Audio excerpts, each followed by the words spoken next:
All set. Good evening, my friends. This is Paul, and welcome to one of my once I can actually stream late at night for a change. If you're a night owl and need someone to talk to, I'm here. I forgot to fill up my cup all the way, but hopefully I can drink a little bit more slowly today so that I have more time. But thankfully, nighttime is when I'm the most energetic, so for those of you that think, oh, Paul, you're such a drag in your daytime live streams, this will be a chance for you to see what I can really be like when I actually have the energy.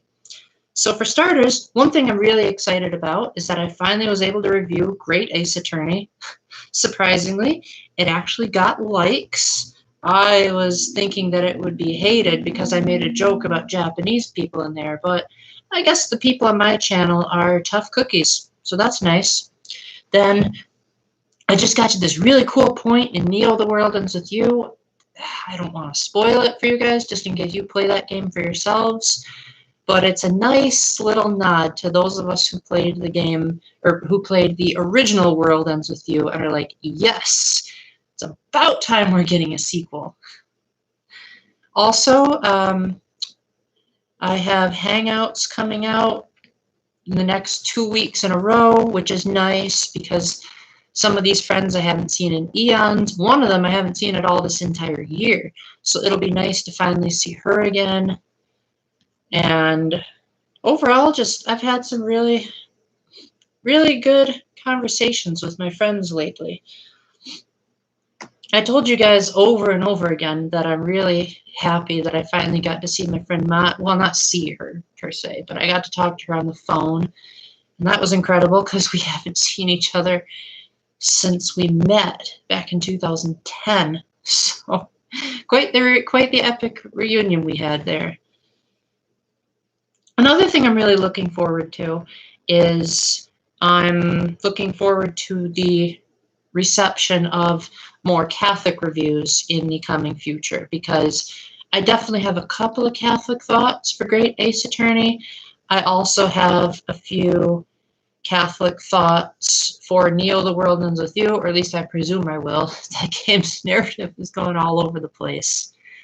But one thing I really want to announce to you guys, assuming people will actually rewatch this stream, I don't know if people ever do that anymore, but my sister and I plan on going to Comic-Con. Now, I don't know if we're actually going to be able to or not, but both of us are heavily planning on it, especially considering that thanks to the pandemic, it kind of short-circuited a lot of big things that I used to go to. And normally I'm not really that big of a crowd person, but I figure, you know what, I've been at home for so long in 2020 and most of 2021 that I think it's about time I am willing to step outside my comfort zone a bit and talk to other people. Let me put on another fan here since no one else is watching. At least I don't think they are. There we go. If you guys have a problem with the other fan, you can let me know in the comment section. But not a whole lot has happened since my last live stream. Mostly just, I'm really surprised that people actually showed up to that live stream. I was like, oh dear, hey, Dan. Oh, that's great. I'm glad that you could make it. Welcome back. Oh, man. I'm so glad that you called me yesterday because I was really bummed that I had to miss out on the funeral. And so I'm really glad that we were able to set up a time to set up another hangout, especially because I thought it would be 2022 the next time we would hang out. But how are you doing today? Also, your YouTube channel. I really hope that I can show that to more people. So if anyone else is watching, guys, my buddy Dan here, Historia Ecclesiastica, has a YouTube channel where he talks about the history of the Catholic Church. And I watched his video where he made the argument that the Douay-Rheims Bible was definitively the best Bible. And I am not just saying to go check out his channel just because he's my friend. I'm saying it's actually really fascinating learning how people came to the modern conclusions that they did. Like, a lot of times we take for granted a lot of the stuff that's in the catechism, but it's nice to see like where the origins are of all these cool teachings. Nice to see that your class is all set up. Does that mean that you're about to go back to teaching? Like the school year is about to come to a close, and then September is when you're going to be going back to teaching? I know for me, I'm still holding off on getting a job right away just because I still got to wait for my hand to heal up. But so far, from what my doctor is telling me, I'm doing pretty good. August 30th. That's not too far away, so you better appreciate your freedom while it lasts. What's going to be your first class all about? I think if I were to ever get a job again, I would probably get, whatchamacallit, I'd probably just go back to either dishwashing or being at Culver's or some similar restaurant, just because I feel like my talents for the faith, voice acting, reviewing are better shown off of the workforce. I wouldn't want to make a living out of my talents. It feels too stressful, for lack of a better word. But if you guys felt like it, if you think, oh, dang it, Paul, you have so much potential, these are some jobs I would like to think that you would be good at, let me know. Hi, Caitlin, welcome back. I saw that you followed me on Twitter, so I'm really happy to hear that. I tried finding your YouTube channel, but I wasn't able to. Hopefully I'll look up the Kateri Games secondary channel in the near future. The Kerygma? What's the Kerygma? I've never heard that term before. So you're going to be starting out with icebreakers, I take it? That's cool.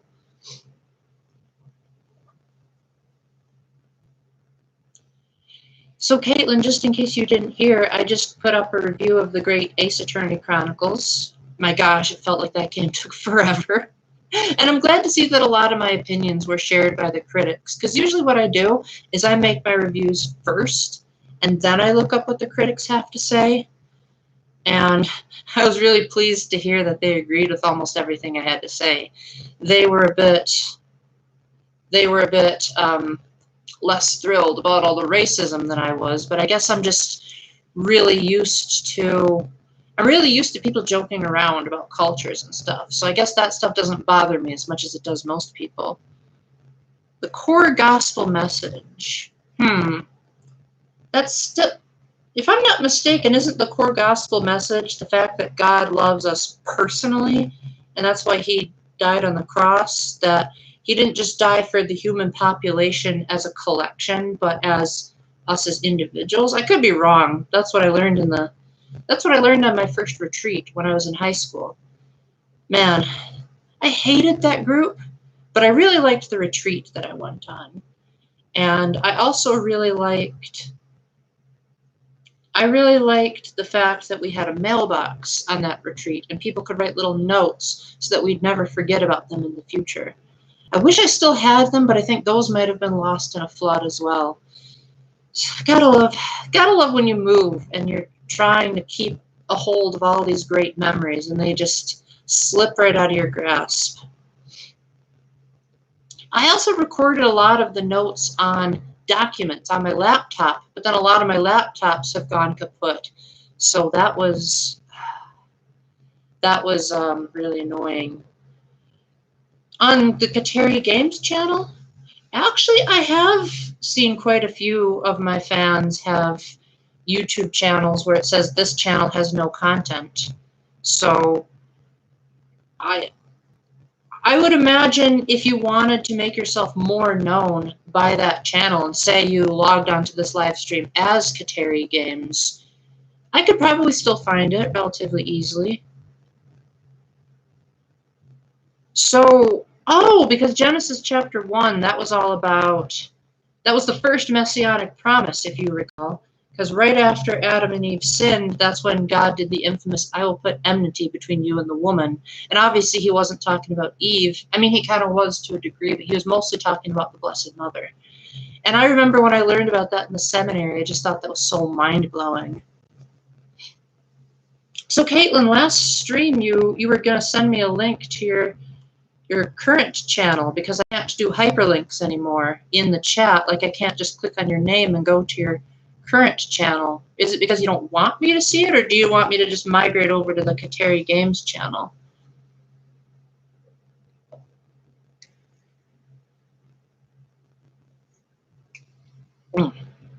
Excuse me.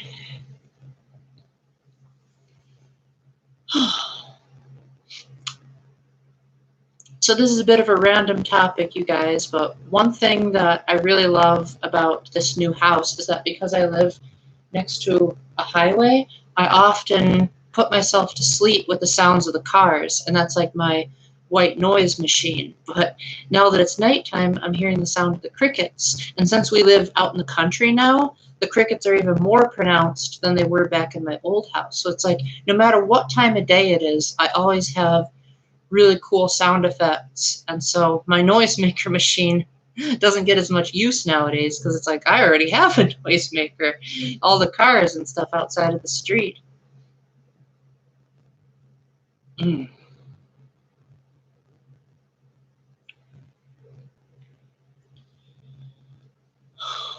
So a couple of things I'm hoping to do going forward on this channel are I'm going to be hanging out with my friend this coming Sunday, and we plan on going to the lake, and I might do another like aquaphobia advice video. Yeah, I know. It's so cool. Like the few cars that do come, it just feels like it's perfectly timed, as though it's like a song. I don't know how to describe it, but like sometimes I'll be on the phone with some of my friends late at night. And most of the time I'll go in my backyard and walk around, and that'll feel really nice because my backyard feels so rustic. But then sometimes I'll be on the porch and I'll be talking to my friends, and it just never gets old. Yeah, that would be great, Caitlin. I mean, I'm sure they're not as bad as some of my videos, because I've had my YouTube channel since 2013, and I'd like to think I don't think my channel is overly cringy, but it definitely could have used a lot better quality because I started out with a built-in webcam on my computer, and that didn't work out too well. I won't judge you too harshly, Caitlin. I'll be aware that sometimes people take a couple of years to get into their niche. I mean, I know for me, like when I first started my channel, I pretty much only did either songs that I wrote, poems that I wrote, and then when I did review video games, I didn't know how to edit really well, so they were just me talking. And a lot of people don't like that when they watch video game reviews. They like thorough analysis with footage, and I had neither. I was just talking off the cuff. So you got to be better than that, at least, I presume. Not only that, but it would be really cool if, I don't know, maybe I like secretly met you and you just don't remember me, and I'd be like, oh yeah, we met that big random conference thing a while ago. But yeah, some of my oldest videos, I would still say I'd probably be okay with watching them based on what I had to say. I just didn't like how I said it. Like, the microphone didn't seem to be adequate. I didn't do a good job of sound mixing back then. And I also think that the camera was just too shaky. I didn't have the knowledge of putting the webcam in a secure position. I also didn't. One thing I do miss about my old videos is that back then I would like have the camera on my buffet drawer, and then I'd be like this far back, and it made for really good camera angles, and I really liked how some of my favorite t-shirts I could show off more. In my recent videos, I have to like get on my knees on my chair just to sit up and show my shirts nowadays. But back then I could just lean back, relax, and people would be able to be like, oh, cool, that's a cool shirt. Of course, not as many people nowadays do t-shirt collecting like I do. And that's, I think, one of the biggest problems that I found post-COVID is I haven't really gotten a new t-shirt since probably late 2019. It really has been a while, and it's kind of embarrassing. Caitlin, I forgot to ask, how are you doing? If you have some good news, I'd certainly love to hear it. Yeah, sometimes I just get so caught up on being excited that people are here that I forget to ask about their well-being, and I apologize, you guys. Social graces aren't really my strong suit. I tend to flub what I'm saying quite a lot. I mean, people tell me I don't give myself enough credit, but it's still really hard for me to grasp the finer points of making sure people don't feel left out and disincluded. But on the other hand, I also think that some people are just overly sensitive, and they just need to accept that not everyone's going to be a perfect communicationist. And I'm pretty sure there's no one in the world that's absolutely 100% flawless in how they present their ideas. So that's made me feel a little bit better in recent years, is paying attention to other people and being like, oh, these people have some social quirks as well, so I don't have to keep beating myself up for all that. Now, it could be easily said that I was just a sheltered homeschooler, and that's why I'm therefore socially awkward, but I would like to think I'm not so much socially awkward, more so of just that I take longer to notice the obvious than most people do. Or to put it in more perspective, I don't always notice the underlying big picture themes that are obvious to more intuitive people right away. I'm very good at observing just about anything. If you're wondering why I keep pushing my hair out of the way, it's because there are little strands that keep flying into my eyes because the fan is like blowing from that direction. Gotta love long hair problems. And what was I going to say? Oh, hey, Adam, welcome back. I didn't know you were also a night owl. That's super cool. Glad you could make it. What's been going on in the little bit of time that's passed since the last live stream? I don't normally space them out this evenly, but I had the house to myself tonight, and I thought, you know what? One of my best buddies as far as supporting my content is taking a break from online, so I figure I can afford to take a little bit of a break in my content as well, because I don't know how many people view my stuff. So I might as well give myself a little bit of breathing room, catch up on Neo The World Ends With You, which, oh my gosh, for those of you that have played it, I just got past, let's just call it the wild goose chase scene. And you'll know, oh, that scene. Yeah, okay, Paul, that's a cool throwback to the original game. Because, man, I was a big fan of The World Ends With You. I reviewed the original game back on the DS way before I knew that there would ever be a sequel. And this is turning out to be pretty good. Eggs Benedict. I actually don't know what that is. But I wouldn't be able to have it, I presume, because I'm actually allergic to eggs. You have a new niece? That's so great, Caitlin.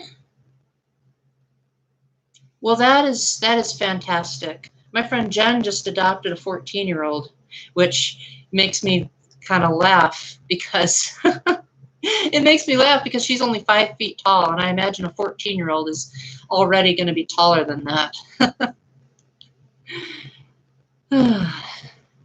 So, hello, Alberto and Robert. Are you both the same people, or do you just happen to have similar names? Because that's really funny. By the way, you can call me Paul if you want to, Alberto. That's what everyone else calls me. That's my real name. I'm even starting to do a lot of puns based on my name. Gotcha. But hey, that's better than nothing. That is better than nothing. But I'm glad that Jen has something in the works, for sure. I used to have a Super Nintendo... I used to have a Super Nintendo Classic Edition, to answer your question, Robert, but I gave it to my friend Andy, my best friend Andy, because he likes those older games a lot more than I do. But it was my chance to see Star Fox 2, which had never before been released. I do have the Super NES app because I have Switch Online, but I don't play it much because I didn't really grow up with the Super Nintendo. My very first video game system that I owned was the Nintendo 64. And by then, Nintendo had finally started realizing, we're out of the arcade now, so we don't have to constantly put points in front of everything. And so that's why I really liked Super Mario 64, because instead of trying to acquire points, you actually had to use your skills to make it to each of the stars. Yeah, that's actually what I was just talking about, Alberto. I have the NES and the Super NES gameplay apps on my Switch, and I'm not the hugest fan of that system, mainly because it's a subscription service as opposed to being a one-and-done purchase. What I wish Nintendo would do, and I'm surprised no one else has thought of this, but what I wish I could do is have it so that you do have the ability to play the games for as long as you want with the subscription service, but you also have the ability to take the games off of the service and then make it so that you can play it whenever you want offline. So kind of like burning discs, where you're like, oh, I don't want to just watch this TV special right now. I also want to be able to save it so that if something happens in the future, I'll always have a record of it. So that kind of stinks, but it's at least cool that Nintendo is releasing special editions of their games. Alrighty, have a great day, Robert. Thanks for dropping by even for just a little bit. It means a lot to me. So, Alberto, how did you discover my channel by any chance?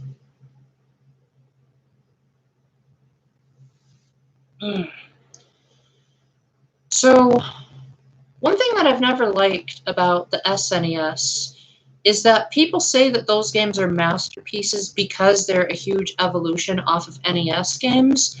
But I think a lot of times people are limited by thinking that something is revolutionary for its time as opposed to being able to look at something objectively. And I get it. That's just part of new stuff coming out. But I think nowadays we're a lot more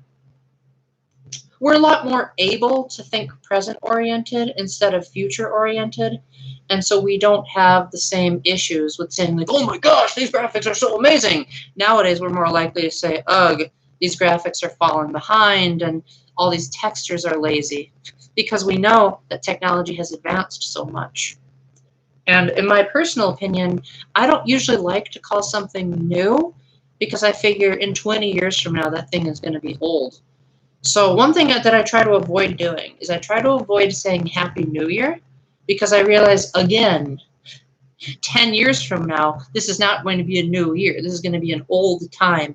And 100 years from now, after I'm long dead, then this is going to be considered ancient times. So I tend to say Happy Current Year or something along those lines. I also try to stay away from phrases like, this is the greatest movie of all time, because it's like, okay, maybe this is my favorite movie at the moment, but maybe that'll change. Maybe I'll find a movie in the future that's better, and that'll therefore become the next greatest thing of all time. But if it was really all time, as the person worded it, then that would mean hypothetically that there is no possible alternative. And I get that it's just a wording quirk.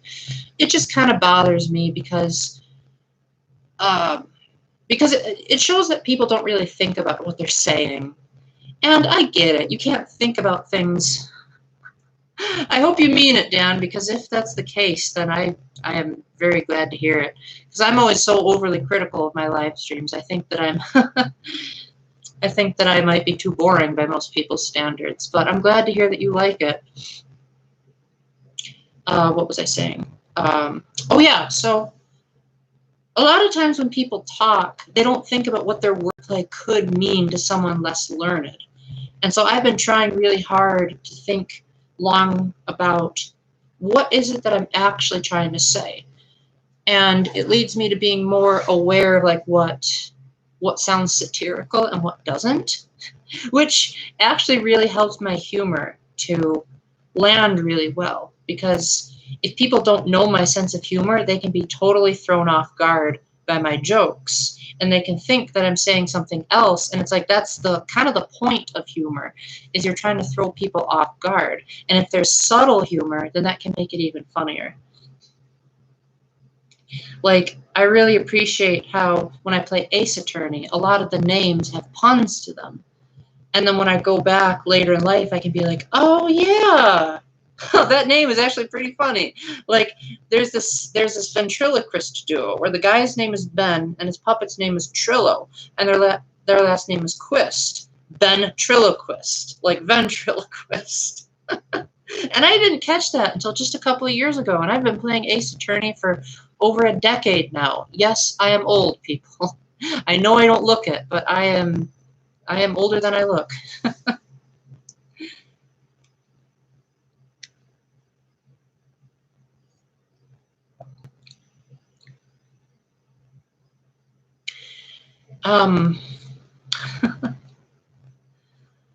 Another thing that I'm really looking forward to is my sister and I just finished watching season 1 of Loki, and so we're really excited for season 2. Well, I am. I don't know about her. I think she's kind of like about it, just because she likes Loki as a character and she likes Tom Hiddleston as an actor, but I don't think she likes the fact that Marvel is trying to. I'll just say that I'm over 18, Adam, because I prefer not to give my exact age information online. But I will give you guys a hint. I was old enough to pick up Twilight Princess on launch day when it came out on the GameCube. So you can go ahead and do the math from there. But I prefer to keep my actual age a secret. Let's just say that when you met me, I was already a chaperone. And so that should tell you something as well. Yeah, tell me about it, Alberto. I have so many great Nintendo 64 games that I have to play on the Wii U. And then the GameCube, oh my gosh, my GameCube is so busted at this point that I have to keep my GameCube games on after I finally get them to work. It's even worse than blowing into the NES cartridges. But I'm definitely really glad that Sonic Origins is coming to the Switch soon, because then that means I can what's the word? I can finally stream Sonic 3 and Knuckles and Sonic CD in HD, and that'll be really exciting. I'm sorry you guys felt like you had to redact your messages. I definitely don't want people to think that they're doing anything wrong in this stream. I'm actually I wouldn't say I'm easygoing as my defining character trait, but I would say I'm more easygoing than a lot of people I know. It's very, very hard to hurt my feelings. And usually people that do hurt my feelings are already aware that that's something that bothers me, and they just have this like, oh, Paul, just get over it kind of attitude. And so it's really a matter of either stubbornness or they don't have the ability to be more sympathetic towards other people. So one of the biggest things that hurts my feelings is when people lie. I don't like it when people tell even the slightest bit of untruth. I don't like it when people make promises that they can't keep. Oh, I see. Yeah, that's understandable. Yeah, that's very true. I definitely think that's, yeah. Well, the good news is that hardly anyone watches my streams like on a, how do I word this? Like, obviously people come to my streams, but after the streams are posted, very few people actually rewatch them. So I highly doubt people are gonna do anything crazy. But it's good just to be safe. So that's good reasoning. What was I saying earlier? I love it when I get on tangents on these streams, just because I have so much stuff to say, and I keep them inside my head most of the time. Because I'm not the type of person that feels like I constantly need to be talking to people, but then when I'm actually in the mood to talk, usually no one's around to hear what I have to say. So a lot of times I guess you could say these live streams are my ways of finally getting it out of my head and like actually externalizing a lot of most of the time what just stays in my head for eons. And admittedly, there's a time and a place for externalizing. I think some of my thoughts should just stay in my head. but I also think that I have a lot of insight on certain things that people really appreciate.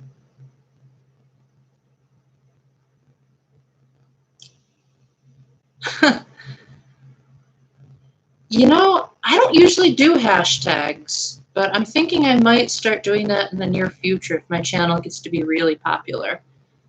I'm thinking I might do hashtags for some of the sub-series that I've named, because I don't like to bounce off of the success of other YouTube channels very much. Admittedly, now I'm forgetting what you guys said was relatable because I've been blabbing for so long. But what was I gonna say? I forgot it again. Man, I'm a scatterbrain today.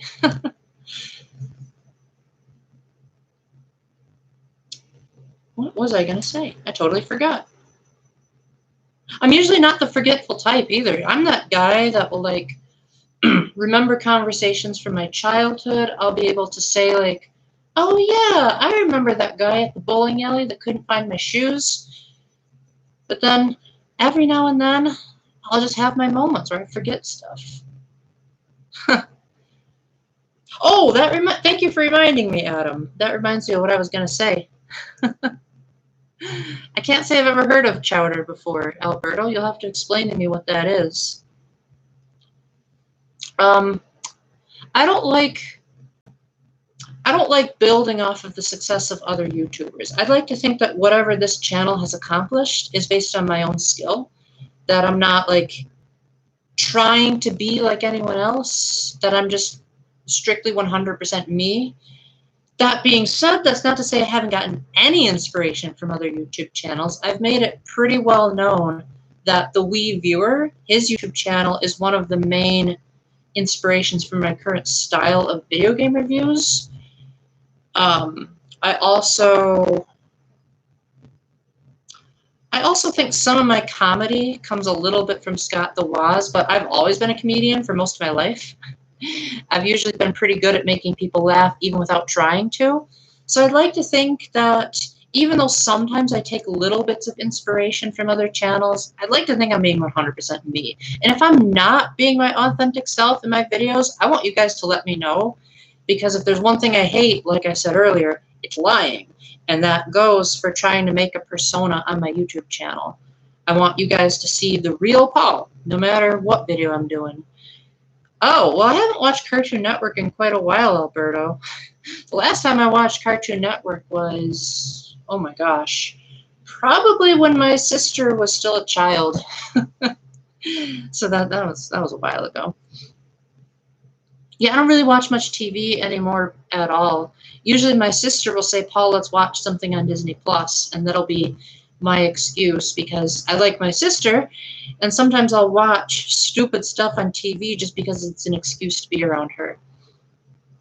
Of course, nowadays my sister's been coming home later and later from work, and so that gives me less opportunities to be with her because sometimes after work she likes to hang out with her friends, and honestly I don't blame her. That's totally different than how I am. Well, back when I had a job, I would just want to crash on the couch after I was done with work. That's not to say that I'm indefinitely going to be unemployed. I just figured my most recent job at Walgreens was a disaster. It actually made me almost go back into depression. And so once I got out of that, then I was able to go to the dermatologist more frequently, and seeing as it's only just today that I can actually put my hand into a fist without screaming in pain, it's nice to have at least a little bit of healing going on. And I think because I need to heal so much, that's therefore going to put a little bit of a damper on me being able to hold down the type of job that I'm good at. So I think it was really good timing that I quit that job. Now, I do have a little bit of income coming in due to, we'll just say, insurance reasons, because I don't want to get in depth and reveal personal information, but let's just say I have a very small amount of income, but from my perspective in life, that income is a decent chunk. But yeah, like if you guys ever, how do I word this? If you guys ever watch my other videos and you either like or don't like certain traits that I have in my YouTube videos, then that's a pretty good indication that you're probably not going to like me in real life. So, hey, that can be a good excuse for all of you to start saying, okay, guys, let's all decide not to go visit Paul someday when we have a travel budget, because he's just too much of a so-and-so on his reviews. Because I would like to say that my reviews are basically how I talk. Maybe not as many ums and uhs as I do when I'm live, but I do I do pick out the stupidity of how people act in real life. And so I sometimes pick out the nitpicky things in my reviews as well. And if I had to pick one review that I really would like you guys to watch, even if you're not a gamer, I would like to think the one review that I would recommend above all of them. That's a good question.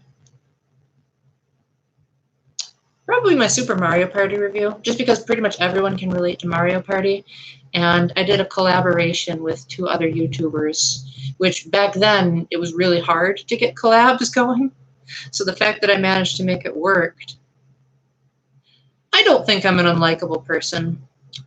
I actually think I'm a very likable person. I just think that a lot of YouTubers, I shouldn't say all, but a lot of YouTubers that are popular sort of adopt a persona to make them popular. And I don't want to be that person.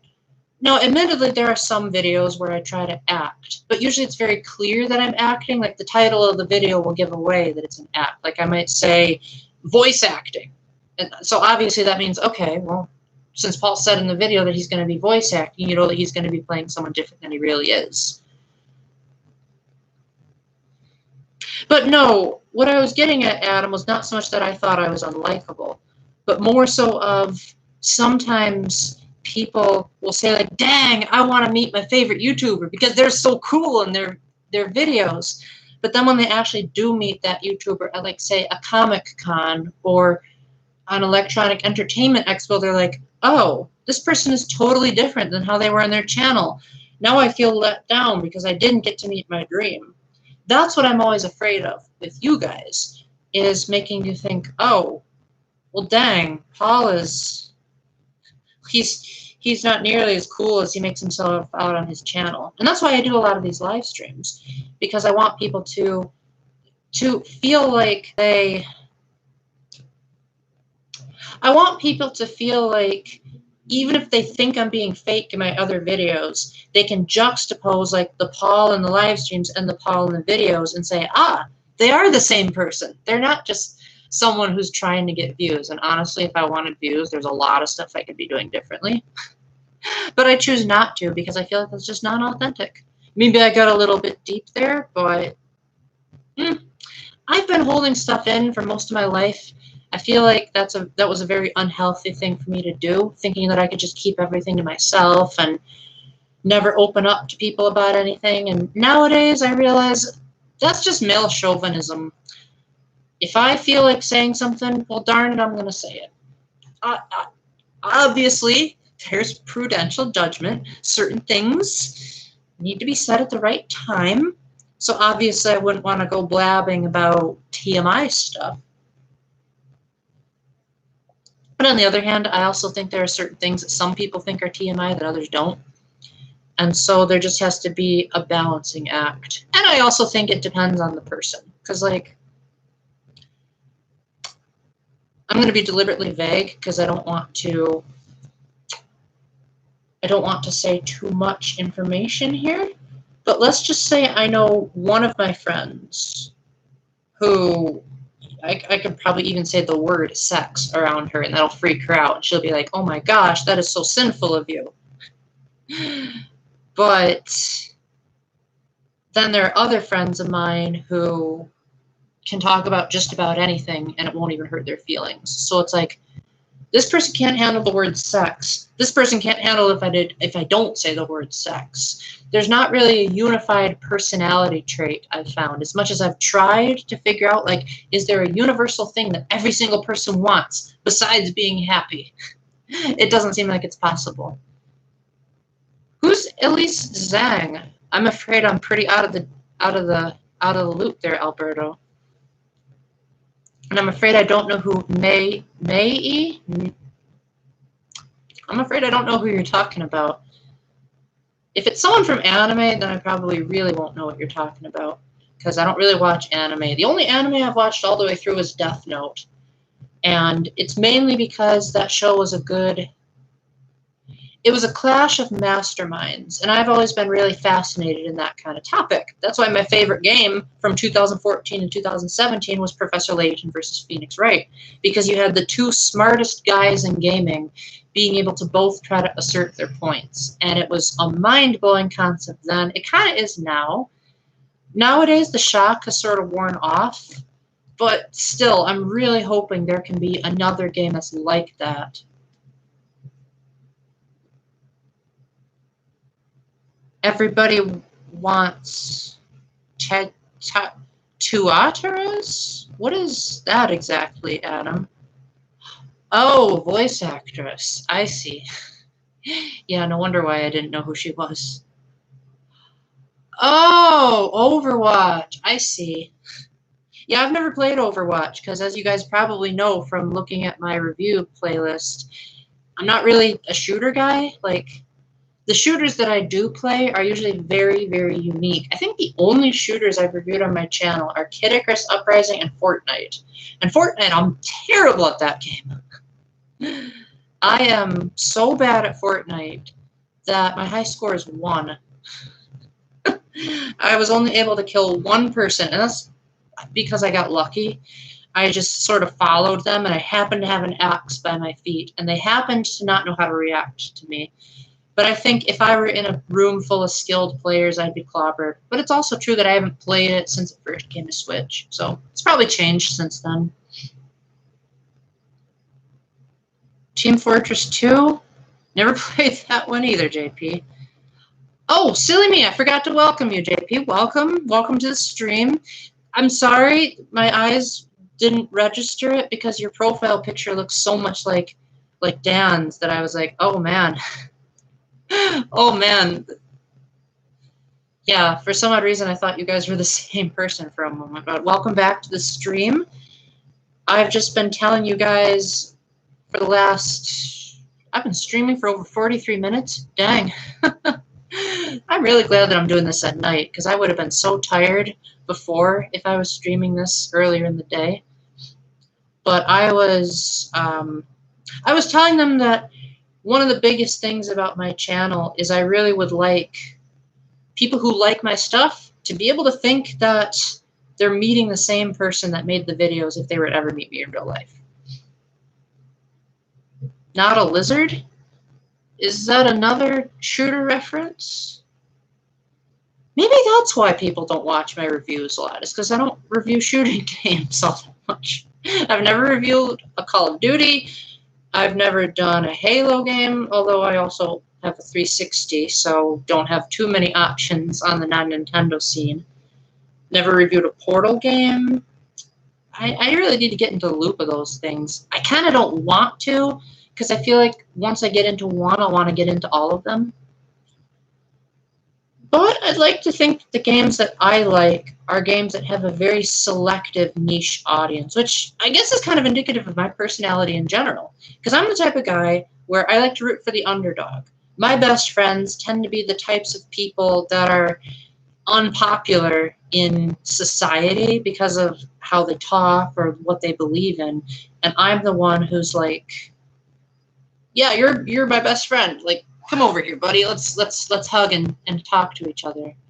So I guess you could say, like, I don't necessarily play a lot of the biggest names in gaming.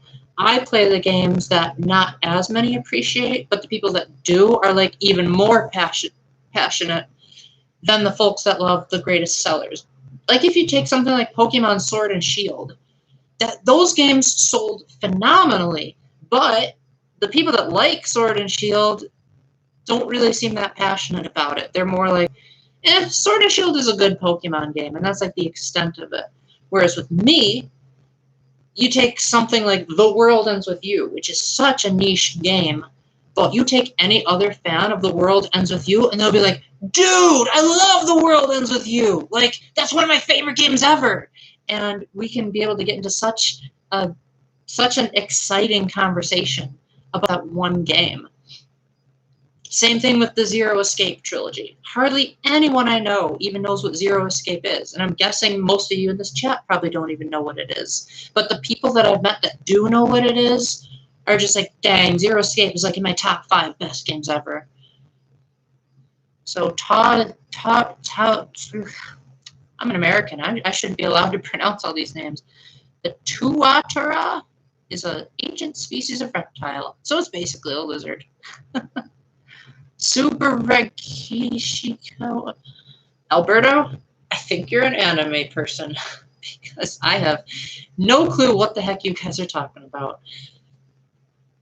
That's not to say I don't play anime-like games, but I don't generally like animes as a style of genre. Like if something is legit classified as an anime, chances are I'm not going to want to watch it. Mainly because it just feels too unrealistic. It also objectifies women way too much. And the animation is just so terrible. Like, it's very hard for me to suspend my disbelief when they're only moving their mouth, when in real life, a person would be more animate with their entire face and have nuance. Whereas in anime, it seems like if they do have nuance, it's only one very specific part of their body. Like, the fact that my mouth is going like that. Ugh. It just grosses me out how people can be so lazy like that. Oh, that's cool, Alberto. Yeah, no wonder why The World Ends With You is such a tongue twister, because it has a tongue twister in its Japanese name. Wow, as soon as I said that, like 3 people dropped out of the chat. That's so funny. But hey, people that love that game can tell you they want Neku and Smash. I want Neku and Smash. I don't know if that'll happen. I'm pretty sure it won't because Square already had a rep in the form of Sephiroth. Then I think Square had a rep in Hero in the previous Fighters Pass. So if Nintendo allows 2 Square characters, that'll be something. Then again, never say never in Smash Brothers unless it's someone from a movie. Alrighty, JP, have a good short break.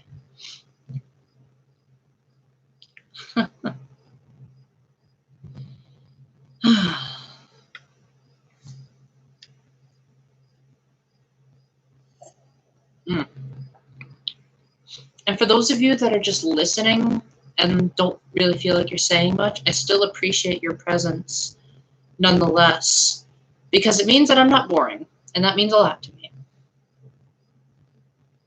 Yes, I did know that, Alberto, and that's so cool. I just decided I didn't want to play Dream Drop Distance because I figured I'd be too confused. Because apparently Kingdom Hearts has a really like all over the place timeline, and I didn't want to feel like I was like starting in the middle. So I figured if I'm ever going to play Dream Drop Distance, I'll probably wait for like the first couple of Kingdom Hearts games to come to the Switch. That being said, I do have Kingdom Hearts Melody of Memory on my Switch, and I gotta say, those are some pretty darn good songs. And what's even cooler is that they even have some Disney songs on there. So like, I can flip out my Switch and say, in a video game, I have Circle of Life that I can show you guys, and that's just mind-blowing. I also have Let It Go from Frozen. That's really cool, too. I know a lot of people think Frozen is a girly movie, but when that first came out, I felt cheated. Let me tell you why I felt cheated. Because the big twist was very similar to something that I had written in my novel, and I was like, oh no, did they read my unpublished manuscript? And now they're going to get the credit for it because I wasn't fast enough to publish my book. That being said, I liked the music of Frozen. I liked the animation. I liked Anna as a character because she's she's the total opposite of me. I am very calm, collected, and I'm the type of guy where I'm usually in control of my surroundings. Anna, on the other hand, is a total klutz, and she's very spontaneous and go with the flow. Me, depends on the day. Alrighty, have a good one, Dan. Thanks a lot for dropping by. Frozen 2 I've only seen once, and I thought it was good. But I can see why a lot of people didn't like it, because it does seem like it was a forced narrative. And not only that, but this might be a minor spoiler. I'm sorry, guys. I'm really sorry for doing this, but Once Upon a Time actually had Frozen characters in it. And I thought for sure that Once Upon a Time was the unofficial Frozen 2. And then Frozen 2 came along, and within like the first hour, we're just like, yeah, we're just going to undo everything Once Upon a Time established. And I was like, darn it. I was really hoping that could be the official Frozen canon. I would highly recommend not playing Final Remix, Alberto, because the controls are terrible on the Switch. I grew up with the DS version of The World Ends With You, and that was a lot of fun. But the Switch version was so painful to play. It's really unfair, too, because The World Ends With You is such a great game. But it was held back by such terrible controls. But at least the epilogue did a nice job of making me be like, yeah, they're making A World Ends With You too. And now I have it on my Switch in the form of Neo. So, JP, since you came a little bit later, what's been the biggest thing in your life going on since the last stream? Yeah, me too. Like, for me, I feel like the main reason I was watching Frozen 2 was because I really liked the animations. I liked how Elsa felt like she wasn't as much of a constricting character. I also really like it when girls put down their hair, and since Elsa and Anna had their hair in ponytails the whole time in the first movie, I was just like, oh, they actually look like me now. Because I hardly ever put my hair in a ponytail. Oh, you're writing novels too, JP? That's so cool. You know, I think for once we might actually be doing the same thing, because I shouldn't say I'm working on a new novel. I'm working on rewriting an existing novel to make it more compatible with the wishes of some of the people I met on the mission trip. Wouldn't it be funny if those people were people that you knew, JP? You know, I actually am curious now. I wonder if you would know maybe some of the girls in your parish that might have said, like, oh, yeah, I met this guy named Paul, and he was talking about his book, The Lost Story, but it was a spin-off, but yet he wanted to make it not a spin-off so that we could read it, because they were the reason why I started rewriting that novel in the first place. I'm sorry to hear that, Adam, because for me, if I wasn't able to write, I feel like I probably would have been even in deeper depression. Oh my gosh, I'm glad you brought up Tomb Raider, Caitlin, because I did play the first Tomb Raider on the PlayStation 1, and my friends and I, we believed this really weird conspiracy theory where we thought the butler was trying to kill us. So we spent forever on the very first level trying to trap the butler in the fridge. And in perhaps a creepypasta before creepypastas existed, after the butler was trapped in the fridge, his arms would stick through the refrigerator, still holding the tray, and we would run from the refrigerator. And the controls, even back then, we knew that they were awful, because you had to like move Laura in place and then make her go forward. And then once we got to level 2, we just got bored because we had too much fun with the waiter in her mansion. I definitely wouldn't be opposed to Laura being in Smash, although I also hope that they don't make her too fan service-y, because yes, the female body is beautiful, but a lot of people don't see it as strictly only beautiful in video games. They see it as a reason for other things, and that's where I draw the line. That being said, I can appreciate when God does a good job on things. And I think that would be a disservice to both male and female if I thought that I wasn't allowed to think women were beautiful just because I didn't want to treat them like objects. Obviously, you never want to objectify men or women, but you don't want to automatically say, nope, nope, nope, can't ever think that a woman is pretty. No, no, no, no, no, no, no. No can do. I think that's a little bit on the prudish side. That's my take on Tomb Raider, is I wish people would just see Laura as a beautiful woman as opposed to an object for sex appeal. But I could be wrong. Maybe the most recent Tomb Raider games made it so that she was more of just a woman. Mr. Bean? Oh dear. I'm showing my homeschooling side again, aren't I? Dr. Robotnik's Mean Bean Machine. You just reminded me of that out of nowhere. That game was fun while it lasted until I found out that it was just a ripoff of Puyo Puyo. Then I was like, the sheer increativity of Sega.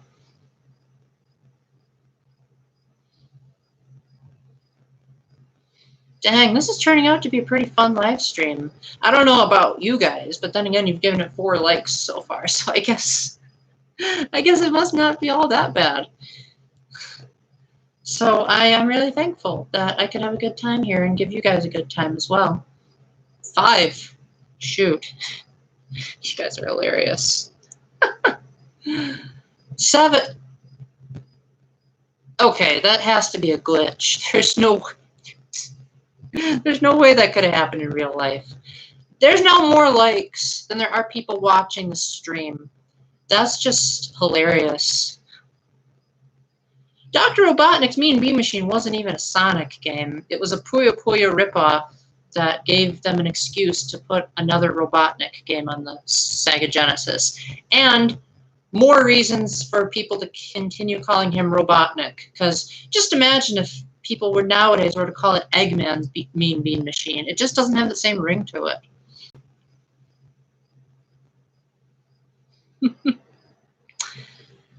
Although I did get to the monkey. And everyone knows that once you get to the monkey, the game starts getting really annoying. I played Subnautica, and I also played Subnautica Below Zero. And I have to say that I don't think I played it the way I was supposed to play it, because I played them in free roam mode, the mode where you just swim around the ocean and explore. I've heard that it has a really deep story, but I've also heard that it's like Minecraft but underwater. Look. Hey, Kivo. I know the reference, and I'm so thankful. I'm so thankful you could join the stream. It's so hilarious how many times you change your name. Hey, Jevel, welcome back. Glad you could make it. We got the Pegasus folks raiding the stream. That is so cool to have you guys back here. Kibo, I hope you are really excited that I pre-ordered Danganronpa Decadence. And so I plan on getting it at the very least within 2 days of launch day. So soon you and I will have to start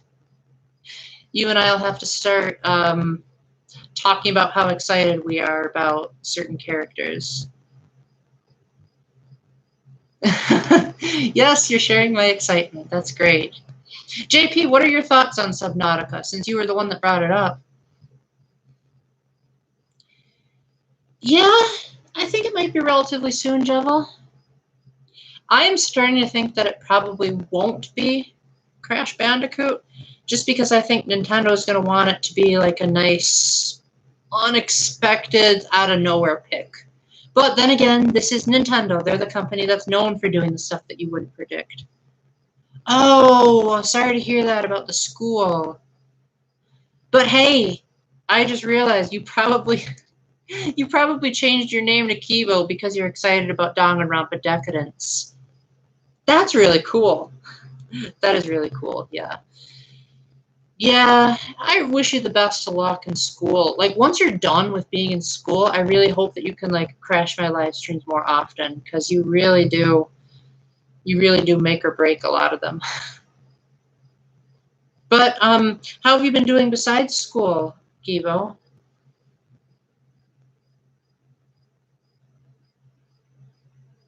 Tracer. That's the character from Overwatch, right? Yeah, Master Chief could be cool. I just hope he's not too much of a clone of Samus and Mega Man. Minecraft. No, I don't play Minecraft at all. The closest I've gotten is trying to play Steve in Super Smash Bros. Ultimate, and it was a real pain trying to play as him. I feel like the people that he's designed for are people that are Minecraft fans, and people that aren't are going to have too much trouble. So I figure, I don't need to play as him again if I don't have to. Kibo, you'll be glad to know that the other day I was in a discussion with Todoroki, and we were talking about who our favorite Danganronpa characters were, and I said Kaede was my favorite from Killing Harmony. My favorite in Goodbye Despair is Chiaki, and my favorite in Killing Harmony is Kyoko. That could also be that I relate to most of them. Grinding, yeah, I don't really like grinding either, but when it's done right, it can sometimes be really fun. Like in The World Ends With You, when you grind in that game, you summon the enemies to you. There are no random battles. I feel sorry for you, Javel, because you can actually beat it on easy and still unlock him early. But now that that's over with, I guess it's a done deal. Okay, now that you're actually in the live stream, I really want to know, like, when you say simp, does that mean, like, that's someone that you have a crush on? Is it someone that you like? Is it someone that you have high hopes for? I don't really know what that word means outside of the context of it used to be a really inappropriate sexual slur. And I know you, and I know you wouldn't do an inappropriate sexual slur. Oh, that's good, Javel. I'm glad that you could get yourself a good challenge. Oh, good. I'm finally going to be able to... Oh, I see. I see. And knowing you, I know that you didn't mean that literally, so I'll go ahead and show that, as long as my audience knows that you don't mean that literally, that you're just exaggerating. That's another way of looking at it, Adam. That's that's one way of looking at it. Yeah, I actually really like Kibo a lot as a character. He was one of the few characters that I found in Killing Harmony wasn't overly annoying. I also liked the fact that they didn't try to pull a, oh no, he's not actually a robot. He's actually just someone that was forced into a robot suit angle. Maybe that was a bit of a spoiler. Oh well, it's not like most of the people here are going to play Danganronpa.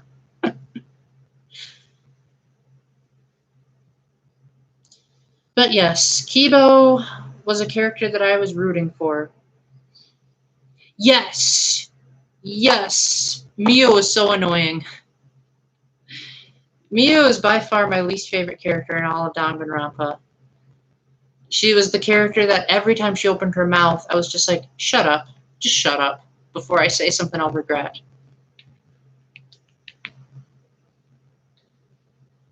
When who died? Well, you might want to keep the spoilers to a minimum here, just because I'm not sure if the other folks here are going to play the Danganronpa games.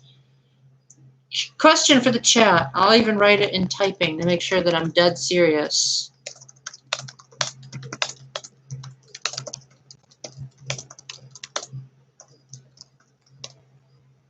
Yeah, because I don't, if people are holding off just because it's not on Switch, I don't want to spoil it for them.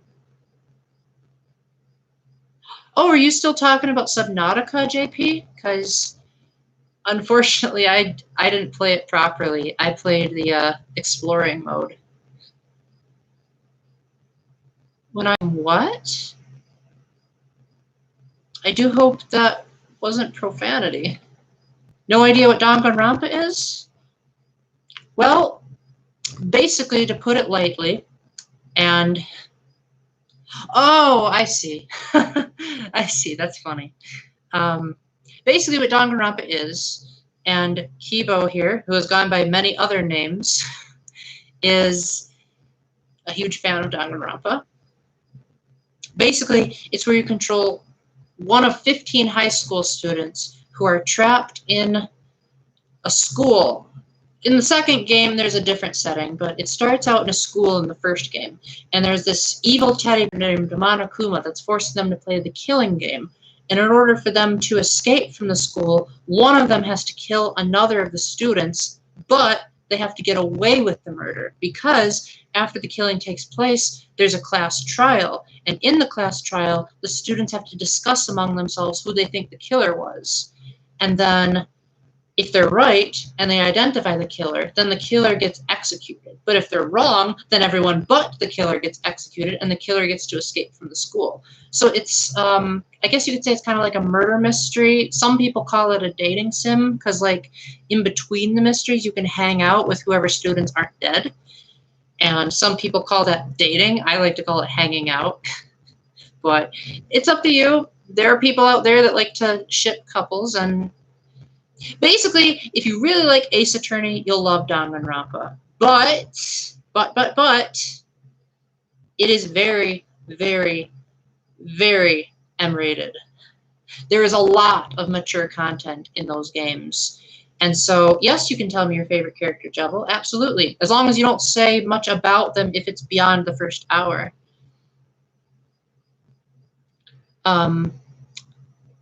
What was I going to say? Danganronpa is a very mature game. It's the kind of game where if you are easily triggered, if you don't like a lot of sexual stuff and blood and gore, you're probably going to hate it. But if you really like solving a good mystery and feeling like you're really using your brain to solve a mystery, then you're going to love Danganronpa. Yes, Miyu alone really puts the M in M-rated. Hey, that's a good joke. You should clip that. Alrighty, Makoto. Yes, Makoto is a cool character. I'm really surprised you liked Mikan because I thought she was she was okay. I still haven't played Despair Girls all the way through. I probably won't because there was a certain scene in there that made me really uncomfortable when I saw a spoiler review, so I probably won't want to do that because I figure I don't really want to be doing that in real life. Yes, we all know what happens to Mikan, and yes, that was scary in other ways for me. I also think that Mikan was a bit too much of a victim of fan service. I get it. Goodbye Despair was a game where they... Okay, this might be a minor spoiler for those of you that haven't played the Danganronpa games, but the first game, at one point, a character's gender is brought into question. And in Goodbye Despair, they really wanted you to make sure that you didn't get anyone's gender mistaken, so they went over the top in certain aspects to make sure that you know who the girls and who the guys were right away. But I think they went a little bit too far with Mikan because there's at least 3, not 1, but 3 scenes where there's a panty shot of her. And I just think that's going a little bit overboard. Oh, yeah. I think pretty much all of us have that kind of trauma, Kibo, and I'm really sorry to hear that. Careful not to say too much, Jebel. We don't want people to be spoiled. Because I was spoiled about something Mikan did, and that did not make me very happy. So I don't want other people to be that miserable either. Gotta love berry juice being caught in my fingernails.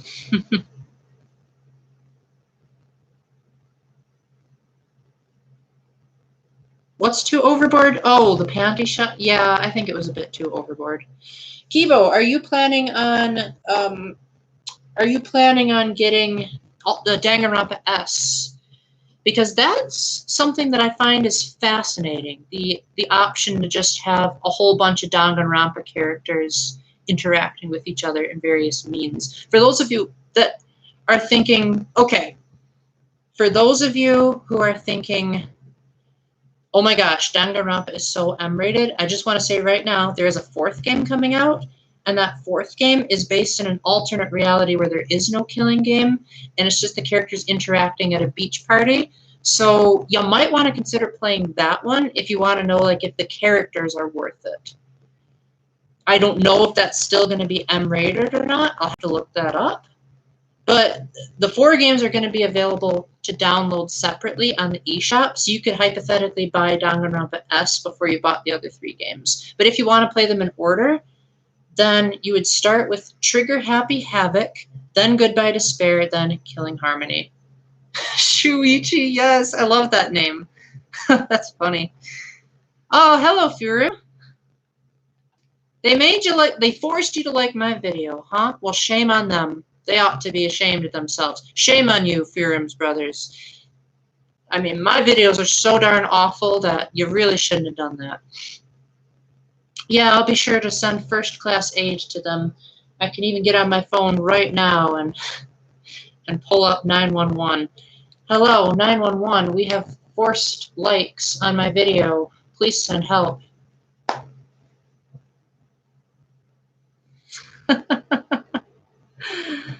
You know what, Jebel? I have a feeling we'll get Ultra Despair Girls in some form on the Switch. Wait, Kermit in a bikini? You might be referencing something that I haven't seen yet, Kibo. Oh, I get it, because Danganronpa S is at a beach party, and so everyone there is going to be wearing swimsuits. I see.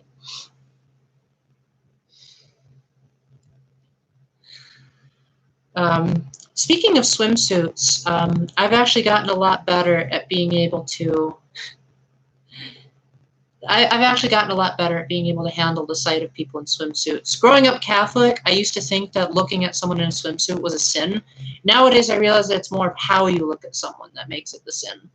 So nowadays, when I go to the beach, I just have to be very careful to keep my thoughts a certain way.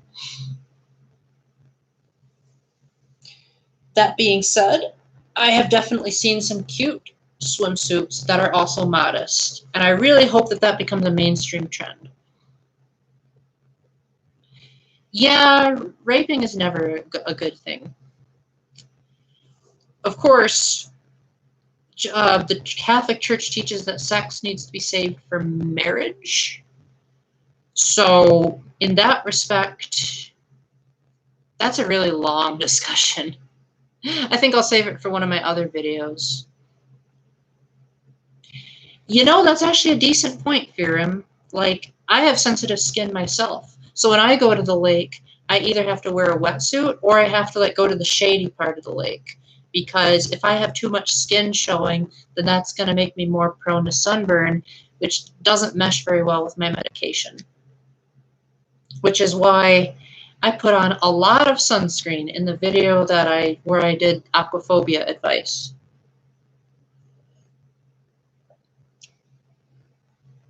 But I don't always have sunscreen with me. That's the problem. So I have to usually overdose myself in the sunscreen whenever I go to the lake. Yes, I definitely don't want cancer because that's how my grandpa died. Well, he died of lung cancer specifically. And I think the reason why he died of lung cancer is because he smoked most of his life.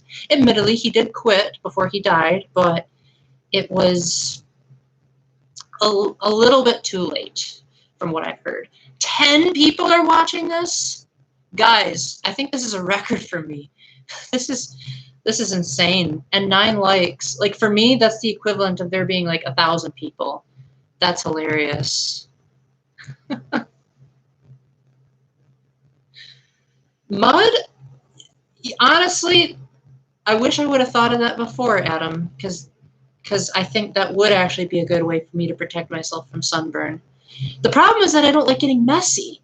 So usually when I'm walking up from the lake and like stepping on the sand, I'm just like, ew, ew, ew.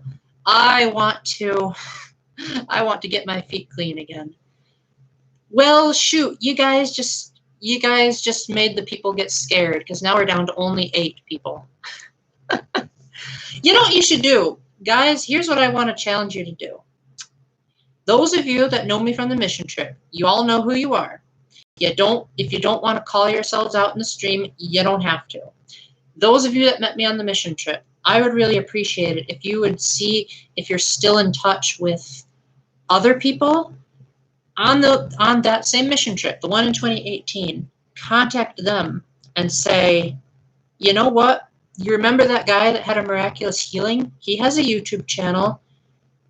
And, I mean, you can be honest. If there are things you don't like about it, you can go ahead and say it. But either way, if you just let them know that I have a YouTube channel to check it out, even if you think, oh, man, some of Paul's videos are cringe, that's totally okay.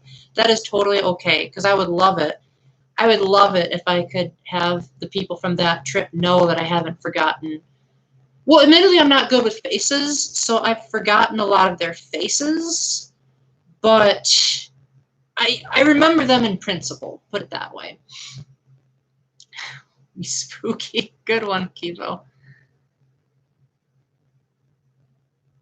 Yeah, that's one way of wording it, Jovel. Although, if I had to pick between Mikan and Miyu, I would definitely pick Miyu in a heartbeat. Good enough, guys. I actually haven't, well, I have to phrase this very carefully. The last time I rode in a school bus to school was when I was in the single digits. But the last time I rode in a school bus was when we were on our way to Holy Fire. And I actually have the t-shirt. Whoops, wrong shirt. It was for this, was the last time I rode in a school bus, was to go to this conference. And I went to the very first one. Horny means overly sexual, if I'm not mistaken. That stinks. That really stinks, Kibo. I'm really sorry to hear that. I really hope you're able to, get a good bus attendant. Because I had a bus attendant when I was a kid, and I'd like to think that we had a pretty good bus. Retaking the Paul lands, that's a good one. I mean, you can say people are good looking all you want, Jabba, just as long as you don't sexually degrade anyone. Aren't even in 5th grade. Try to be careful. If you're a minor, try not to reveal your exact age to the chat, just because I don't want you guys to get in trouble. And I also don't want people to say and do inappropriate stuff. So if you're under the age of 18, maybe like keep your age to yourself. And I'm not calling anyone out, just saying I really don't want this stream to make anyone in trouble.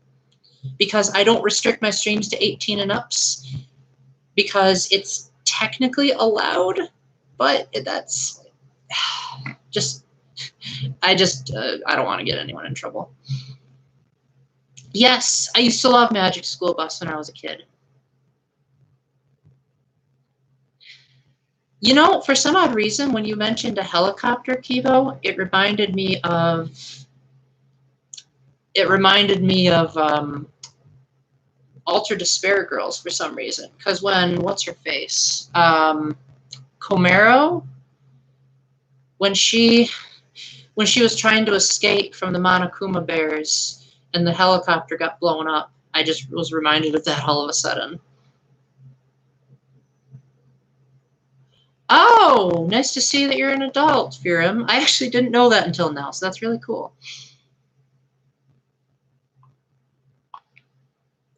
Oh, you guys know who she is right off the bat. That's cool. Yes, Komaru. I actually really liked Komaru as a character, and I thought it was really unfortunate what had to happen to her in a certain chapter that I will not name here. And if you guys reference that chapter, I am going to delete it, because I really don't want that kind of behavior discussed on my channel. That is just too much for me. Just no.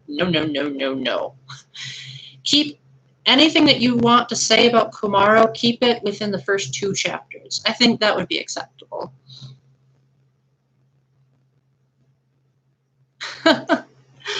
I'm pretty sure none of us in this chat are mentally an adult, whether we're actually adults or not. I think all of us have a certain level of kiddiness to us, and that's totally okay.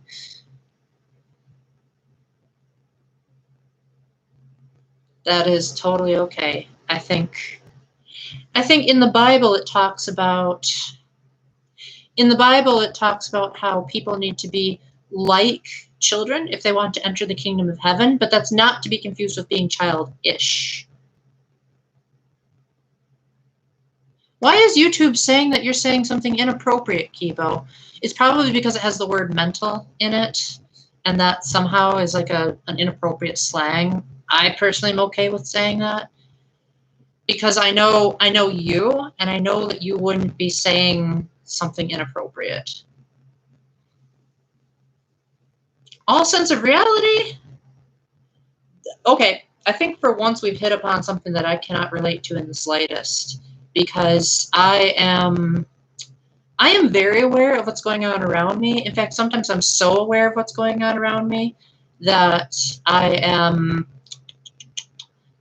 that's one of many reasons why I sometimes have trouble keeping perfect eye contact, just because I'm like, ooh, pretty stuff over there. So I imagine if I were ever to like get into perfect eye contact, I would probably have to strap myself in a totally colorless room. And I would have to strap myself in a colorless room with no scenery whatsoever. And that would be torture because I love looking at pretty scenery. I don't think you're only 6, Kibo. I think you're older than that. I can see why people would think that, but I personally think that you're a little bit older than 6. Especially because I'm the oldest of 4 kids, and I've watched all of my siblings be 6 at one point. Then again, my siblings were also homeschooled, so I imagine they were pretty mature 6-year-olds. Really, JP? That is funny, because you obviously had to have been a certain level of awareness, because you would have had to have remembered what my YouTube channel was to look it up. So maybe I'm thinking of awareness in a different sense. But yes, I am that guy on the mission trips where I will remember every little detail, and I think I cheated a little bit because I made vlogs on that particular mission trip, but I remember pretty much everything about the location of that place. I remember what the room looked like. I remember the gym. I remember the cafeteria. I remember a lot of the outdoor scenery. I even remember some of this. Are you calling me your daddy here? I mean, I am pretty old, so I could be old enough to be your father in a certain sense, I guess.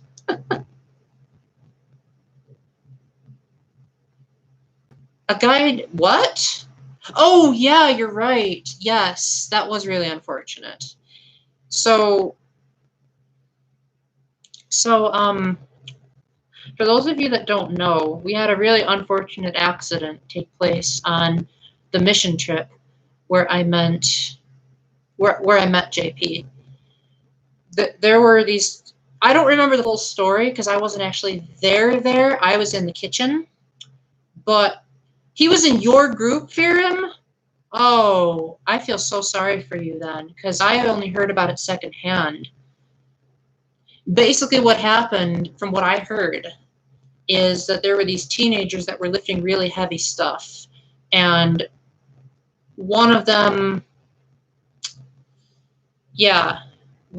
dropped something. One girl got a piece of glass stuck in her leg, and then a guy got a really heavy thing dropped on his foot, and they both had to go to the hospital. And we were almost certain that they wouldn't make it back to the camp. And it was on the night of Eucharistic Adoration that Father, well, I guess everyone sees it on YouTube now, Father Norm said, "Guys, we just got word from the hospital that they're coming back." And no, they did not die, Kibo. Oh, are you talking about your own dad? Oh, I'm sorry. I didn't mean to be inappropriate there.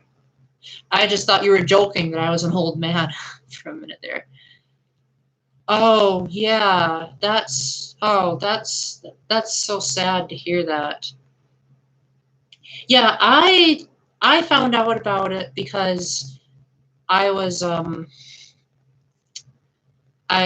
I found out about it because I was working in the kitchen, and the camp were just like, "Yeah, okay, looks like we got some teenagers that were hurt." And I was just like, "Wait, what? They were?"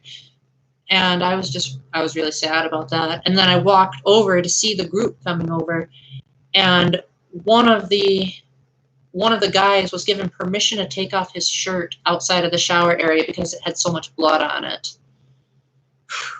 But you guys will be glad to know that both of them did come back to the camp, and I got a picture taken with both of them because I was also a miraculous survivor. Daddy Dearest is a character. Oh, see, I'm showing my age again, that I don't know who all these people are. Yes, those are very good times indeed. Those were such good times, in fact, that I would dare say that was my favorite mission trip. It didn't have, oh, you gotta go? All right, see you later, Kibo. Thanks so much for joining, and hope your school life gets well. Yes, I hope so too. You've been a blast to be around. Always a pleasure. Yes, I'm definitely hoping for either Somnium Files or Ace Attorney. They're both such good games. You even have a fan group now, Kibo. That's so cool. But yeah, that mission trip, even though it was my favorite, I would also say it had the least crazy stuff happen. Because some of my previous mission trips, I don't know if you guys have watched like my Just Paulism videos where I've gone in depth about my first 2 mission trips in. Oh, you gotta go too? Alrighty, see you around, Jevil. Hope you have a good day. Thanks so much for dropping by. But yeah, my very first mission trip was, well, I wouldn't say that one was the most.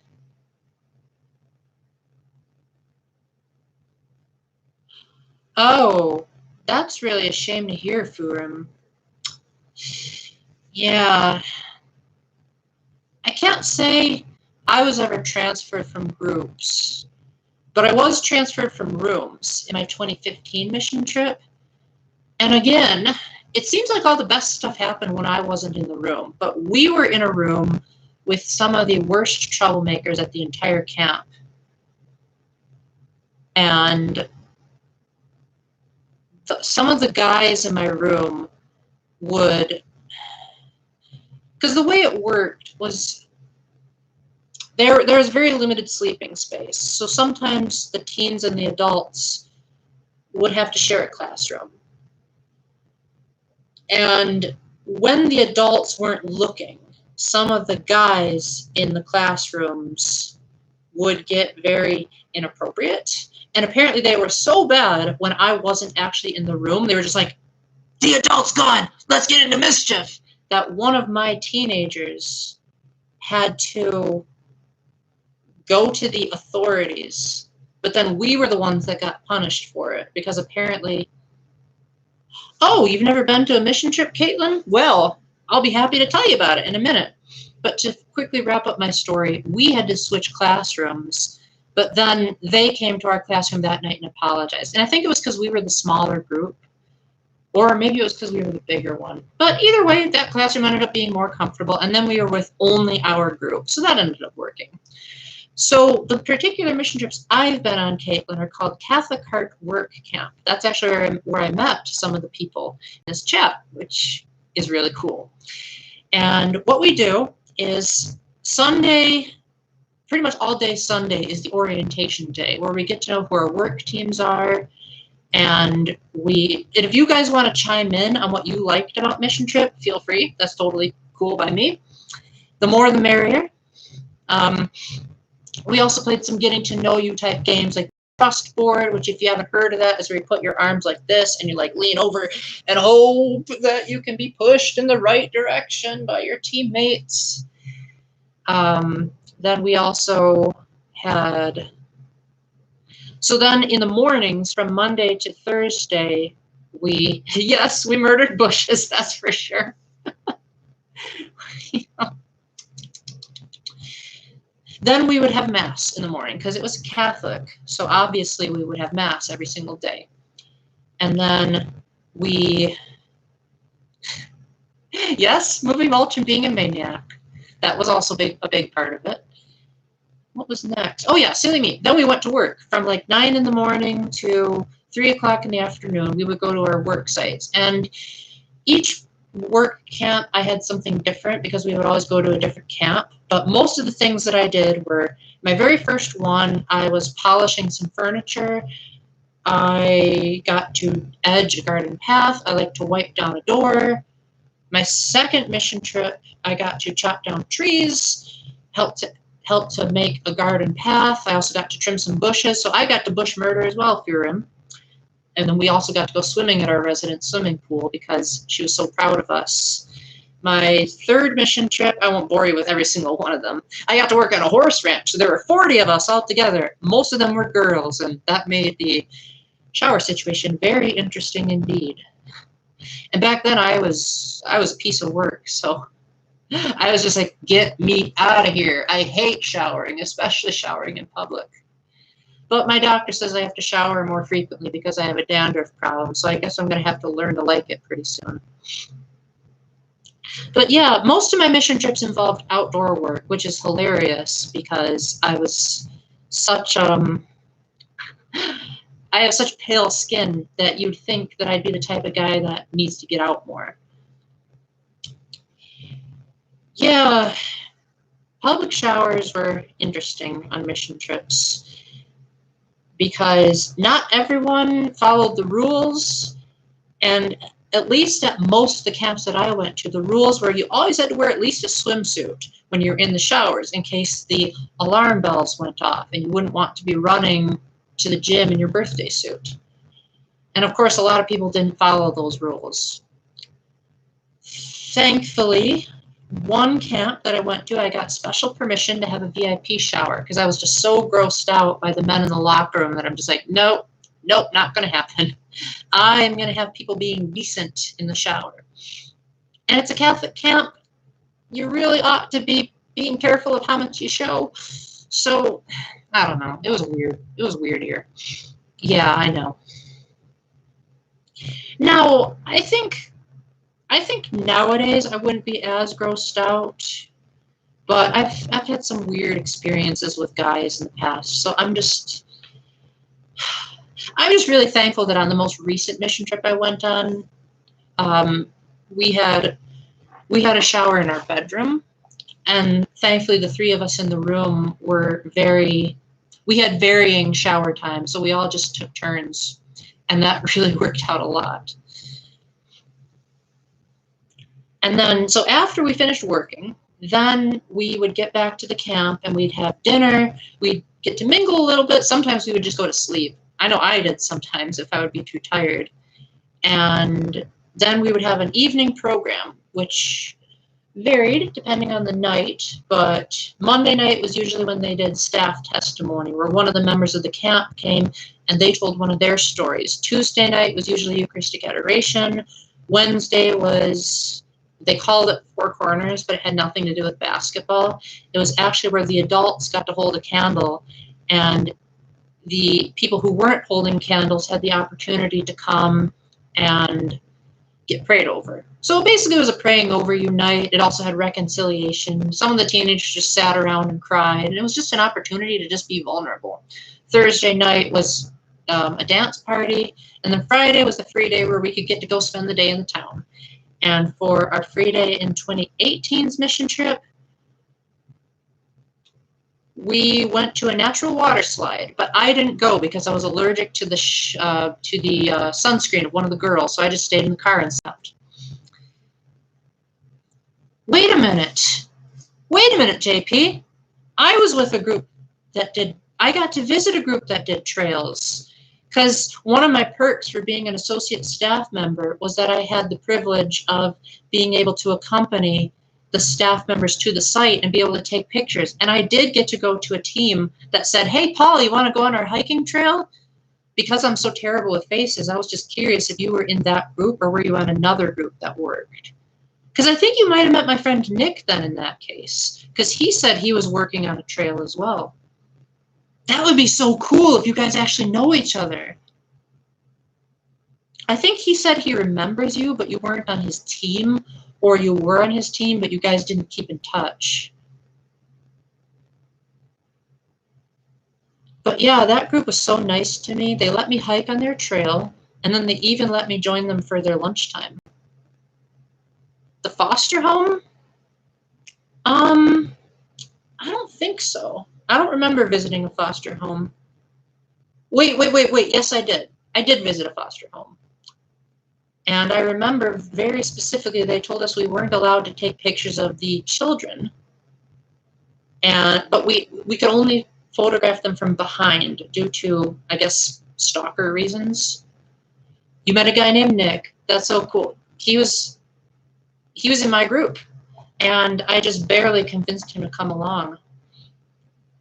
I will have to remind him that you exist, because I feel like he doesn't talk enough about the people that he met on that trip. Were you in the group that, no, the foster home was mostly an indoor group, because the foster home that I went to, I remember there were some teenagers that were folding up kitchen utensils, and I took a picture of it. And I remember there was a guy there that talked so funny that I thought he was talking about drugs, but he was actually talking about something else, and that made him laugh. I'll have to look at my pictures and see if maybe that was you guys. But yeah, Nick, he did a lot of outdoor work. He said that his team was the best, and he told me that there was a girl on your team, assuming that you were on his team, that was really, really shy, and I don't remember the descriptions of everyone else. My work team was the camp staff, so that meant that I got to, you guys might think that I'm a bit unfair here. Bagging ice. Oh, I think you're talking about Nick, the staff member, because I was bagging ice with the staff member as well. So I think you're talking about one of the staff members, because there was a guy in my group named Nick who was on a work team, and I don't think he was bagging ice. He never mentioned that to me, at least.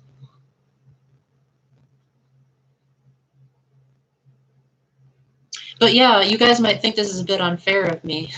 You might be like, darn it, Paul, your darn adult privileges. But I actually got to spend extensive time with both Carpenter Commandos. But because of my face blindness, I literally had to ask, are you guys actually the Carpenter Commandos? And they said, we can neither confirm nor deny it. And then later I found out, yeah, they were. I was just terrible at recognizing faces. I kept getting Emma and Jordan mixed up. Eventually they forgave me for it, so that's good. Ah, such good times. I can't wait to get to that particular mission trip in my Just Paulism series, because I'm trying to go through every single one of them, one by one, and talk about like the individual memories on each of those trips. Right now, I've only gotten through 2 of them, so I'm really hoping that by the end of the year, at least, I'll get to the 2018 one. Yeah, eventually is the key word indeed.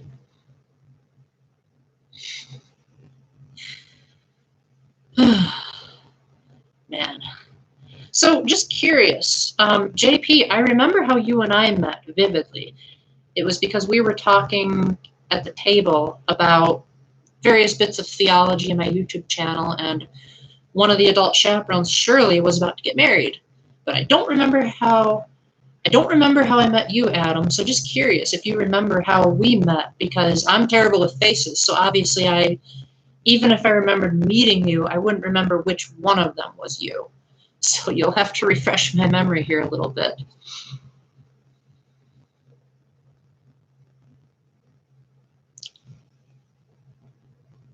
I definitely remember meeting someone in the gym on Four Corners night who asked me if I could spoil what the miraculous healing was before I made my speech. If that was you, then thank you very much for letting me spoil it for you.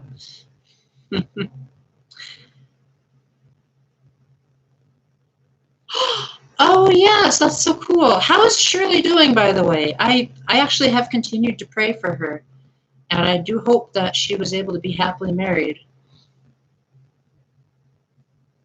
She was so energetic, And she apparently liked me a whole lot because she kept being like, Paul, it's you. Good to see you again.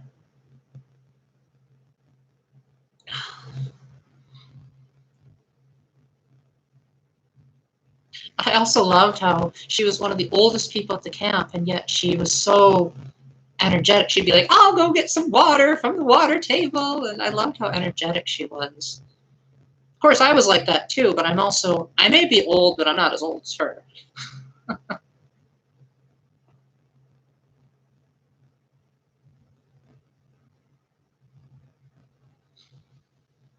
I actually,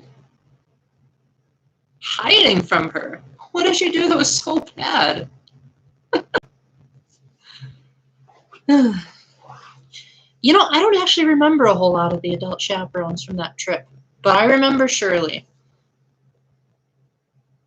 And I definitely think that,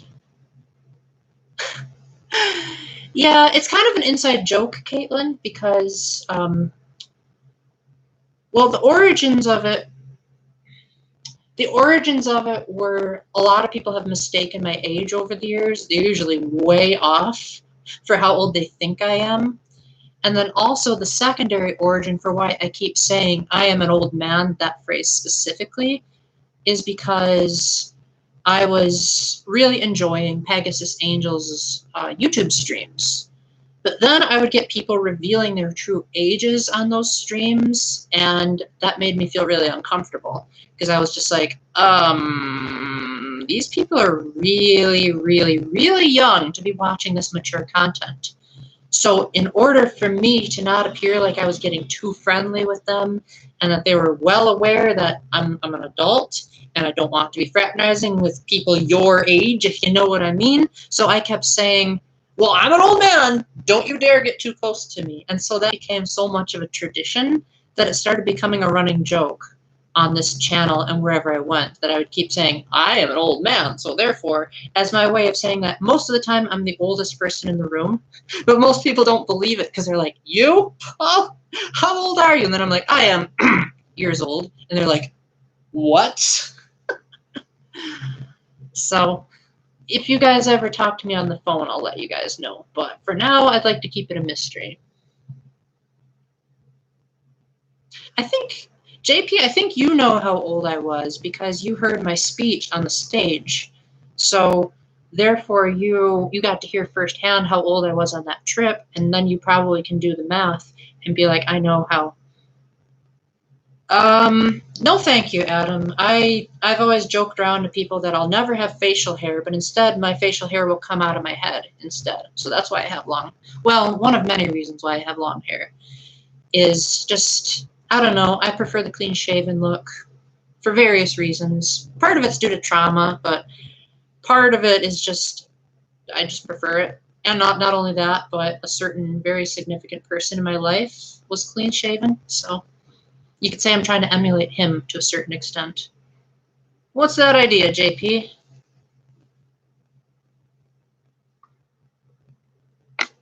If anyone has ideas better than mine, I want to hear it. I forgot what that's from, but that was a famous movie quote, I think.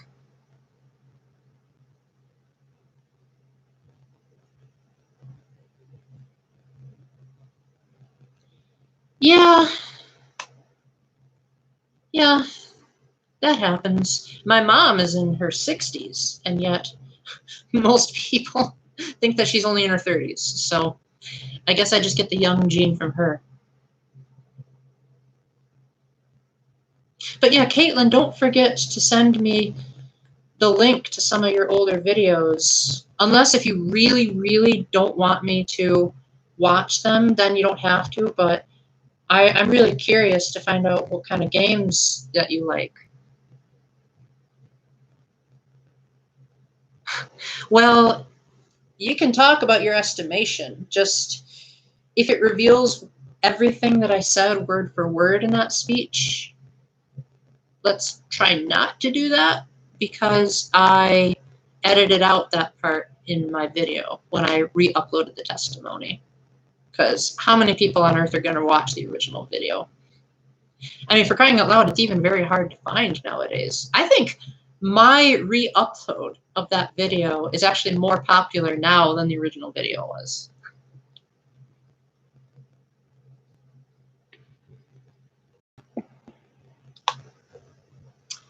We shall see. People can throw their darts at the board and they'll figure out my age eventually.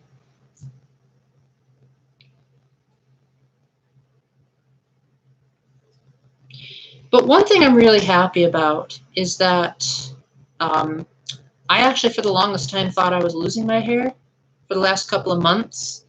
And then I found out that I wasn't. What was happening... Welcome back, Firim.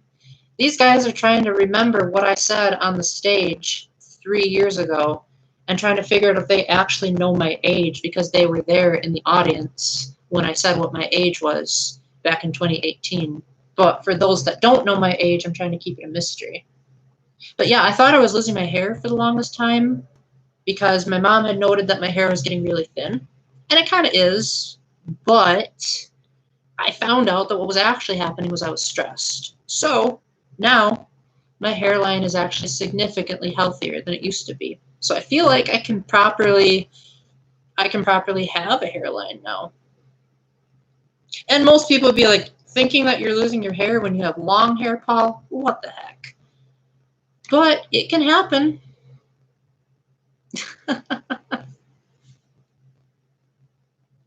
Oh. Speaking of hair shedding, just got some on my tongue. My hairdo? You mean like how I've styled my hair, or like hair lines? Because you still got the long hair. That's super cool. Glad to hear it. Well, I haven't gotten my hair cut since...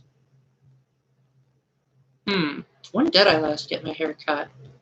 I think it was sometime in April? May-ish, give or take? I don't know. But even then, it was only a minor trimming. I've resigned myself to the fact that I'm probably going to have my hair down to here at the most. I'm probably never going to get it down to here like I used to have back on my first couple of mission trips. So I think for me, the shoulders is a good length because then I can feel like I'm at least somewhat in control of my hair. I actually think that when I remember seeing you, I really liked the fact that you had long hair. I was like, hey, I'm not the only one. That's so cool. Because I had my hair in a ponytail most of that trip because it was just so hot. But you didn't. And I respected you for that. And I was like, dang it, I wish I could do that with my hair. So I guess you could say I was, in a sense, being like, yo, we got the hippie buddies. Yeah, baby. Not literally baby, but you know what I mean. It's a figure of speech.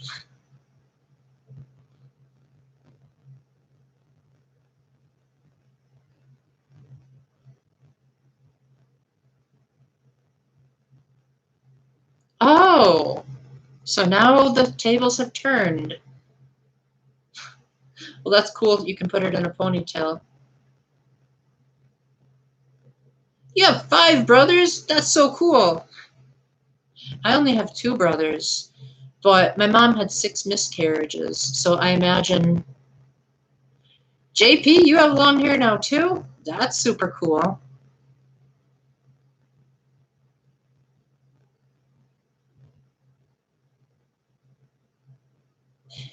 What was I saying? I forgot. Oh well.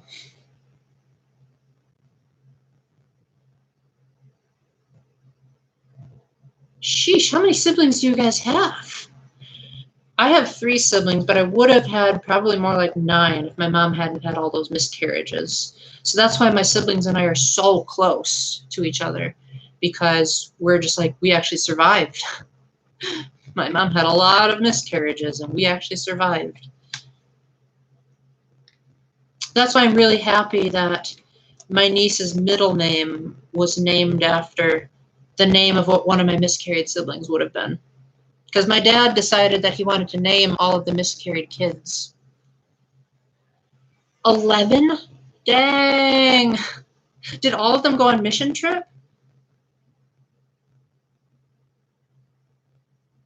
Because, man, 11 people. Well, I guess not all of them would be in that age range all at once. But I actually had the privilege of going on a mission trip with both of my brothers. I think twice I got to go with both of my brothers because we just happened to, I mean, I had the chaperoning privileges, but they just happened to be the right age at the time. But still, that's pretty cool that you have such a big family.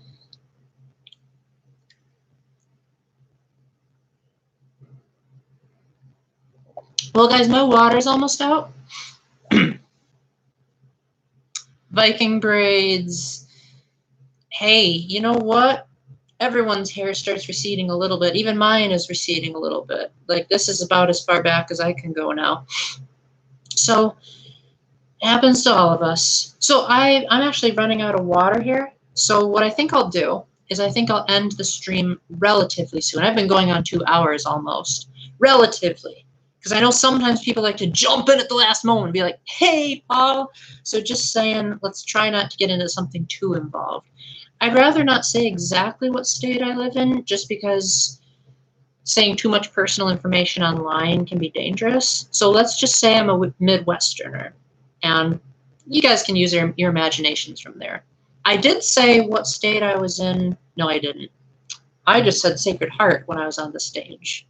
So I guess that's true. I wouldn't have said that.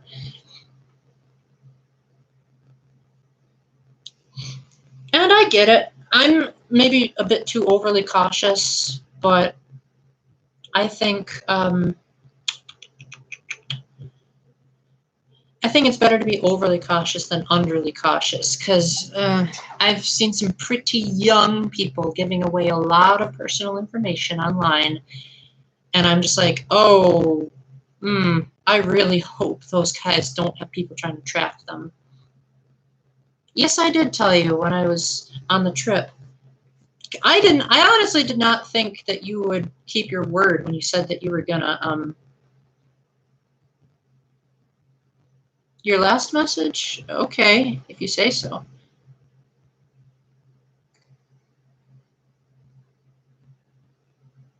I mean, it's not that bad of a message, but okay.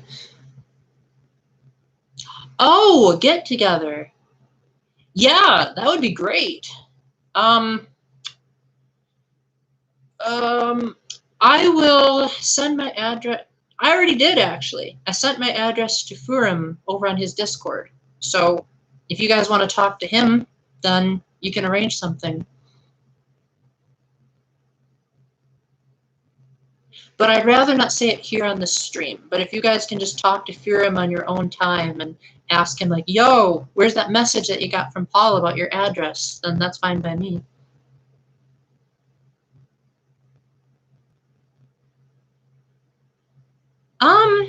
I don't know when it would be. Well, technically, Hell had 9 levels, and Satan was at the very bottom of them. Although, to be honest, I kind of like the bottom of Hell because it's all frozen, and I like the cold, but I think even that much cold would be too much.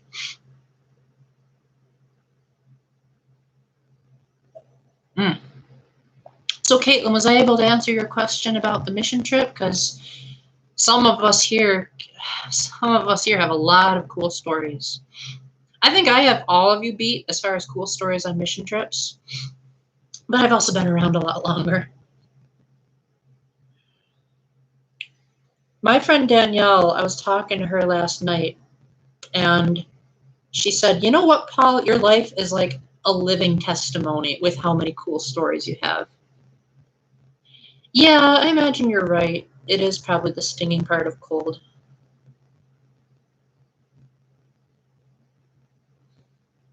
You know, I kind of want to make my video about my other mission trip now that you guys mention it. Oh, yes! Good to know, JP. Good to know indeed. I'm very much looking forward to it.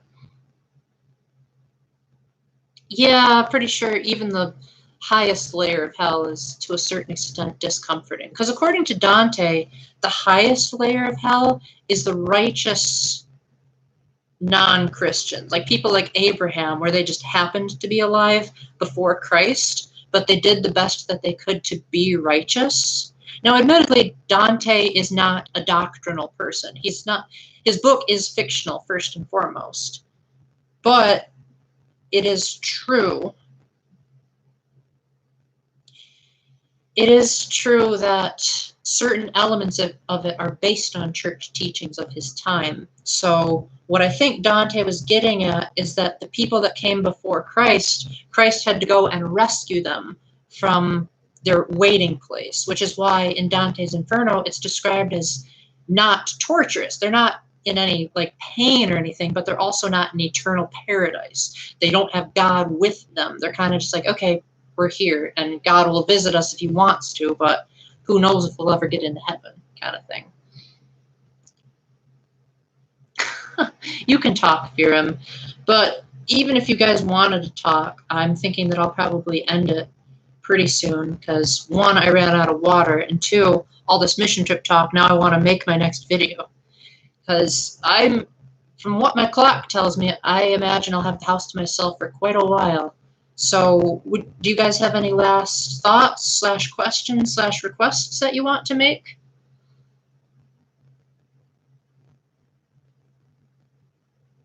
And if I log off prematurely before you can ask your last question, then just go ahead and leave it in a future comment.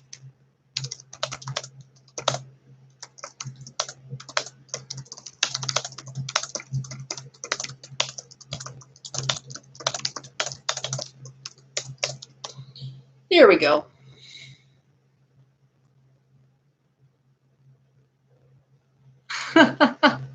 Thank you very much for that, Adam. I will keep that in mind if I'm ever in the market for searching for a reptile that is not a lizard.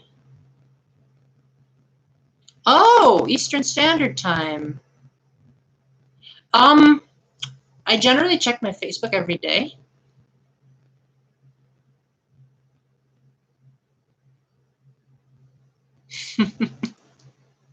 By soon, meaning that the next time one of my folks will be here will probably be close to 1 in the morning. And right now it's like 11-ish. Caitlin, do you have any last questions or comments before I get going?